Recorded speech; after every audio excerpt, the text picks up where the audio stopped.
আপনারা যাকে সবসময় দেখেছেন এই শ্রমিক দলের মুখপাত্র হিসেবে যে কাজ করেন, আমাদের সমস্ত কথা যে শোনেন এবং আমাদের এই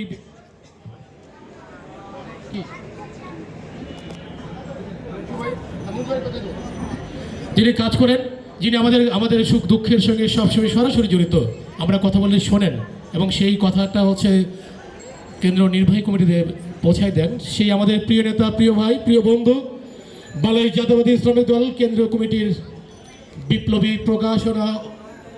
প্রচার ও প্রকাশনা বিষয়ক সম্পাদক জনাব মঞ্জুরুল ইসলাম মঞ্জু ভাই। বাংলাদেশ জাতীয়তাবাদী পাইনন বোর্ড শ্রমিক কমিটি ইউনিয়নের কিন্তু সভাপতি।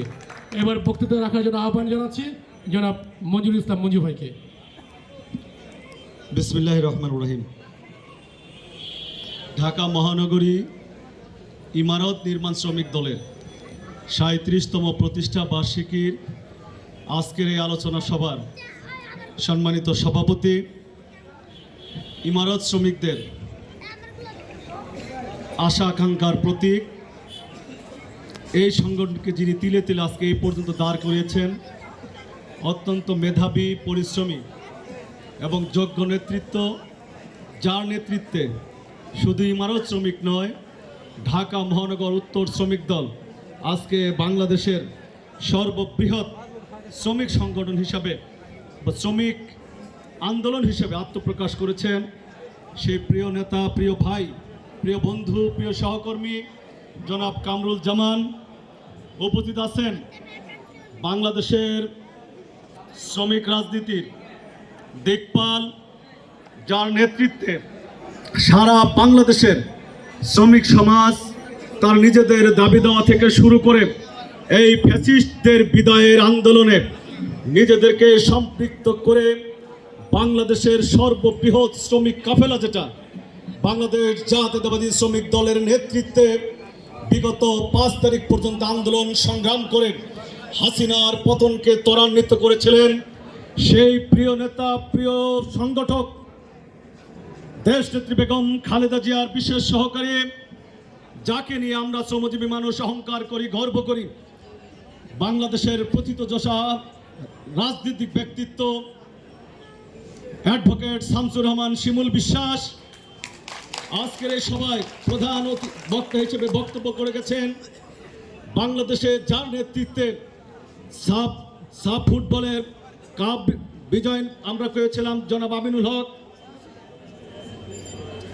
উপস্থিত আছেন জাতীয়তাবাদী শ্রমিক দল ঢাকা মহানগর উত্তরের সংগ্রামী সাধারণ আহ্বায়ক জনাব কাজী শাহ আলম রাজা, ঢাকা মহানগর উত্তর শ্রমিক দলের নেতৃবৃন্দ এবং আজকের সঞ্চালক লাইন ফরিদ সহ নেতৃবৃন্দ।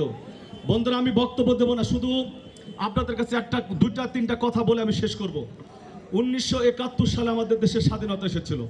সেই 71 সালের যে স্বাধীনতা, সেই স্বাধীনতার কিন্তু ঘোষণা দিয়েছিলেন আমাদের নেতা শহীদ রাষ্ট্রপতি জিয়াউর রহমান।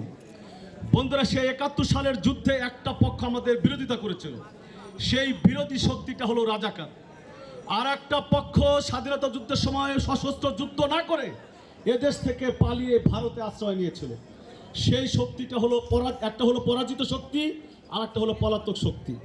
বন্ধুরা আমার, তদ্রুপ 1990 সালে যে আন্দোলন হয়েছিল, যে আন্দোলনের নেতৃত্ব দিয়েছিলেন বেগম খালেদা জিয়া, সেই আন্দোলনে বিজয় হয়েছিলেন বেগম খালেদা জিয়া, আর সেই আন্দোলনে পরাজিত হয়েছিল স্বৈরাচার এরশাদের দোসররা। বন্ধুরা আমার, পরবর্তীতে 2024 সালে যে ফ্যাসিস্টের যে আন্দোলন, সেই আন্দোলনের নেতৃত্ব দিয়েছেন আমাদের নেতা জননেতা তারেক রহমান। বন্ধুরা আমার, আর সেই আন্দোলনে পরাজিত হয়েছে আওয়ামী লীগ এবং ফ্যাসিস্ট শেখ হাসিনা। বন্ধুরা আমার, আমরা আপনাদেরকে বলতে চাই, আমরা শ্রমজীবী মানুষ, রাজনীতি না করলেও বাংলাদেশ নিয়ে কিন্তু আমরা ভাবি। এই 56,000 বর্গ মাইল আমাদের ঠিকানা।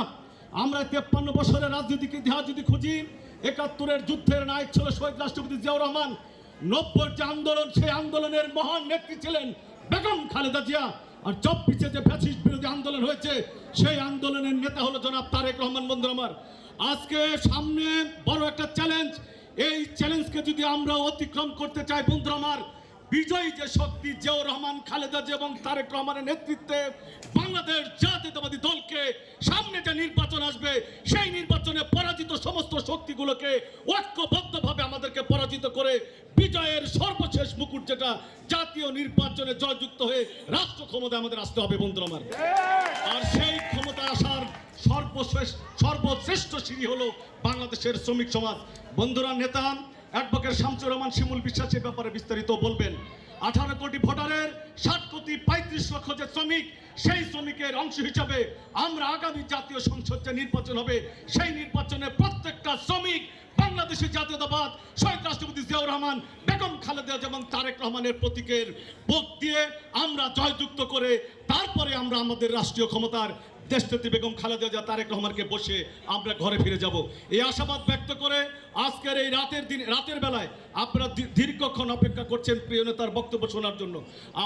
আমি আমার পক্ষ থেকে, দলের পক্ষ থেকে আবার আপনাদেরকে অভিনন্দন এবং ধন্যবাদ জানিয়ে আপনাদের নগর শ্রমিক এবং নির্মাণ শ্রমিকদের যে সমস্ত দাবি দেওয়া আছে, আপনাদের দাবি দেওয়ার প্রতি একাত্মতা জানিয়ে আমি আমার কথা শেষ করছি। আল্লাহ হাফেজ।